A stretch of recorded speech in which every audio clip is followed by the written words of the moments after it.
The Andromedan Council, as a body, their sole purpose is to facilitate evolvement of all life in the galaxy. And that's really what their goal is to allow all life forms to evolve on their own without manipulation. Obviously, that's not occurring here on Earth. And we're not the only ones. This is occurring on 22 other planets in our galaxy. But the other planets are not stuck in the muck that we are, to the degree that we are here. And this is a major concern for them, because we're not moving in a direction that we should be moving. There are elements here that are definitely holding us back. And because Earth has become this real prize, and not only Earth, but us as well. So I'm getting off a little bit. I want to stay with your questions. So its overall goals then are to elevate the spirituality of all life forms in their own particular ways. Evolutionary ways, right. That they evolve according to the degree of their consciousness. Now, how and why was it first brought into existence, the Andromedan? I don't know. I do know that it was formed. It was formed shortly after the Orion Wars, which was a huge war that lasted 600,000 years in our galaxy. And it was predominantly between the humans, the human race, of which there's all kinds of humans, hundreds of billions of humans, and those of reptilian races that do coexist in our galaxy. Now, there was no winner, by the way. Apparently both sides got so tired of killing each other, they just kind of stopped, and a undeclared truce was formed. And I know in Orion, where there's a very large group, they have their own political group called the Orion Group, and the humans and other life forms that came together formed the Andromedan Council.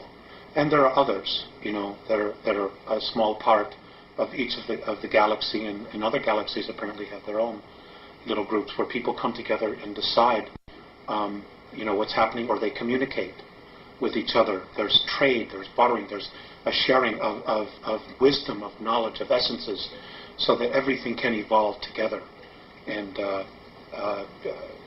work in an unconditional love type of space.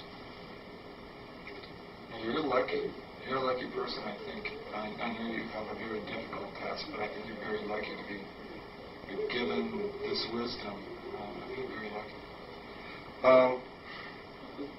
When did their interaction with human beings on Earth begin? 1980. 1980? 1980. And how did that begin, and what was the essence of that interaction? Okay. It really all evolved around the Pleiadians themselves. Earth has been the subject of discussion for a long time. The real attention and focus really started when we started detonating our first nuclear weapons. We did, as a race. Nuclear weapons had been used here in our ancient past hundreds of thousands of years ago, because there have been wars here between a lot of different factions, predominantly most of them human. The Pleiadians had agreed or offered to come back here and try to help raise the consciousness of the planet. Well, apparently what happened was, when they got here, they were really faced with their past. The Pleiadians had had incredible civil wars amongst themselves and other wars. And they had just moved into a fourth and fifth density consciousness, and they didn't want to come back here and take the warrior space again. And because of the Greys' involvement here, and the Orions, and a small group from Sirius B, and the Orion group, and a group from Rigel that are here as well, and others, they didn't want to come back here and have to move into warrior space. So they started dragging their feet. In other words, they didn't do as much as they needed to do. Well, as this is occurring, changes in our galaxy are also occurring, and they're moving at a much faster rate. So the Andromedans finally said, well, what is happening? What have you accomplished? And the Pleiadians basically said, we're having our own conflicts dealing with this, because the Pleiadians themselves have a tremendous amount of karma with our solar system, with Mars and Earth.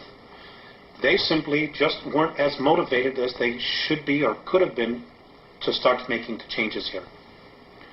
They also had made some communications with the Earth governments that didn't go very well at all. So basically, they said, well, we don't know what to do.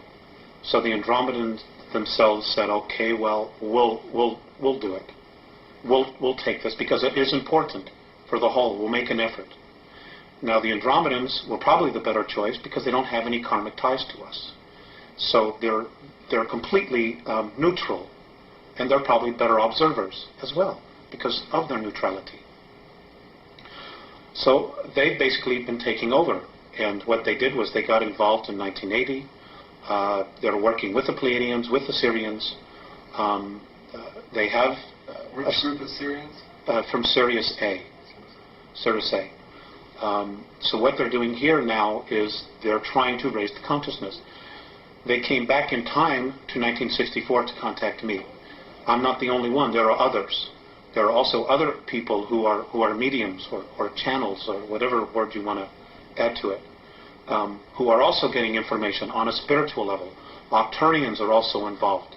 And the whole point is they want our part of the galaxy to evolve. And what's holding it back is our solar system. And what's holding back our solar system is the consciousness of humanity on the Earth.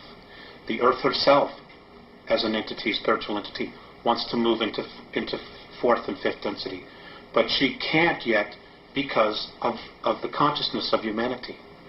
And in order for her to do it without humanity, one of two things have to happen.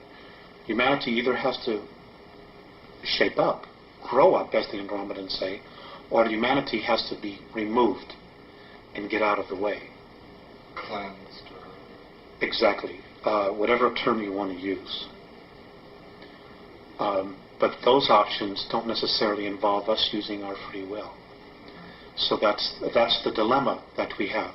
It's like we are so entrenched in our belief systems that the reality of our belief systems is being chipped away daily, to what we think is real.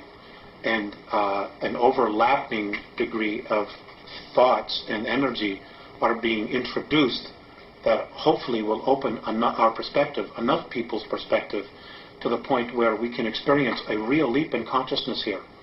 And we have to do this quickly. We have to do this by 2001 in order to really... particular month?